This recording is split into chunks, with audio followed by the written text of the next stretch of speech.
Hi everyone, welcome to week 3 of SO 242, Society and the Individual. This is your Monday lecture. Let's get started by just reviewing the assignments for this week. This week you will be reading chapters 5 and 8 in your New World Reader.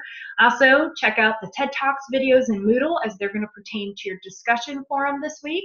As usual, initial response due Thursday at midnight, 2 peer responses due Sunday at midnight. I also want you to explore understandingprejudice.org. Click around. Also, there's a few quizzes you can take, and I want you to choose one quiz and take it. Again, this is just for your knowledge and just to explore. Your main assignment for this week is going to be your Think Like a Sociologist paper, due Sunday at midnight. There are a host of sources that you can choose from for the basis of this paper. They're listed in Moodle and in your syllabus. You can choose something that's listed there, or if you want to choose something else, that's just fine. It's just when you view it, I want you to think like a sociologist. We're going to talk a little bit about it today in this PowerPoint. There's also an article by Karen Sternheimer with 5 very simple tips that are extremely commonsensical. So go ahead and check that out, and that will help you as you view this source. There are specific questions I want you to answer. This paper does not need to be in an essay format, meaning introduction, 3 or 4 main paragraphs, and a conclusion. Of course, if that's how you want to write it because it's easier, no problem. If you would like to just number the questions and answer them completely, that is just fine. What I'm looking for is 2 to 3 written pages. I don't want you to use first person or I. I want you to use only third person point of view in this paper. And since you are going to be referring to a source, there needs to be at least 1 in-text citation, which means you will have a works cited page. So if there's any questions on the assignments, please feel free to email or call me, or use the Ask Jamie forum in Moodle. Okay, so here we're just going to talk briefly about how to think like a sociologist. I do this a lot in class, and I'm going to try to talk through this exercise here in the video to all of you. So we're going to talk about suicide, which we know is a very sensitive topic, but we're going to try to look at it from the statistics as a way to look at it how a sociologist might look at it. So in 2012, the American Association of Suicidology said that there were over 40,000 suicides in America. And so sociologists might want to understand why. And to understand why, they need to understand patterns. Why is it that white males have the highest rate, whereas black females have the lowest rate?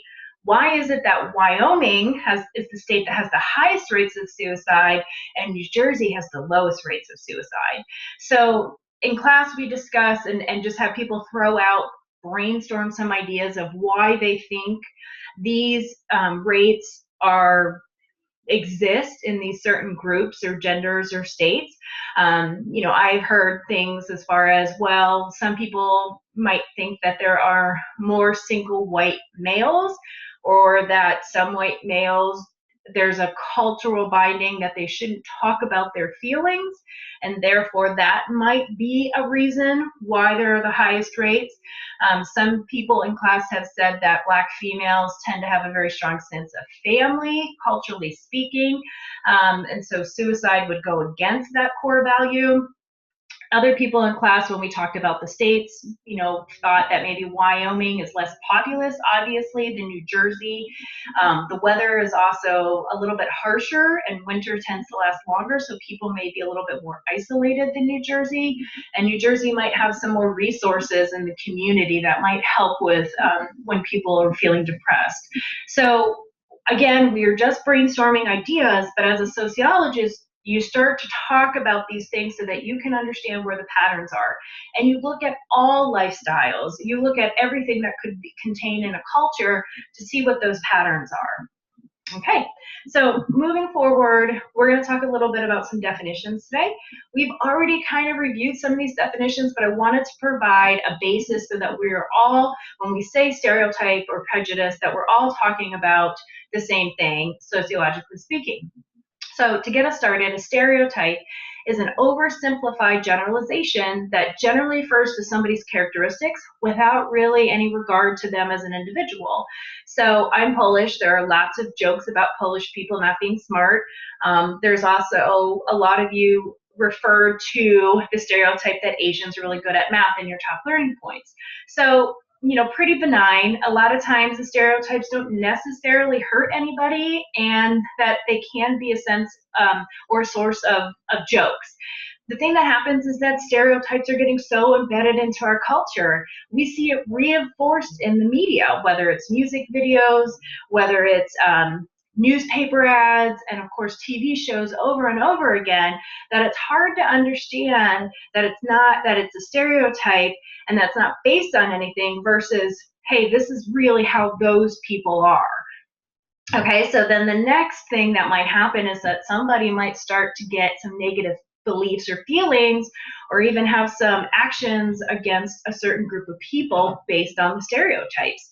And so, this could be something where if a stereotype goes unchallenged, or is there's not enough education around it, or people aren't aware that it's a stereotype, or they don't have those experiences to provide them with a different outlook, then you could see how a stereotype might lead into some prejudice feelings.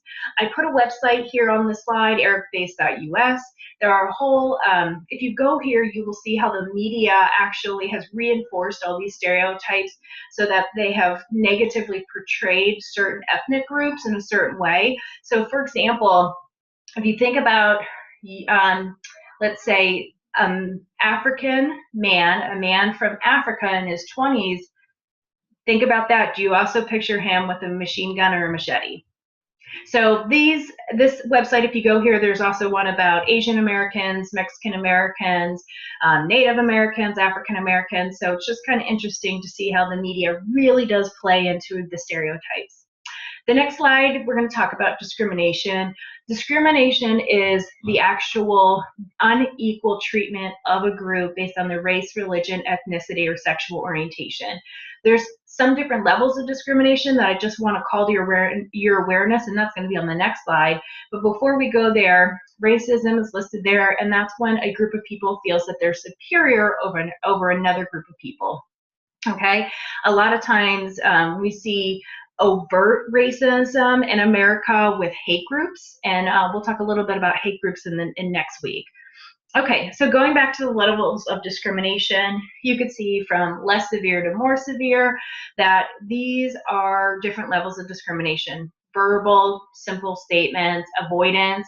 Somebody might say, I don't care if somebody's gay, I just don't want them in my neighborhood. Exclusion, consciously or unconsciously, not having some minority groups or ethnic groups in your jobs, your housing, your education, or even your social group.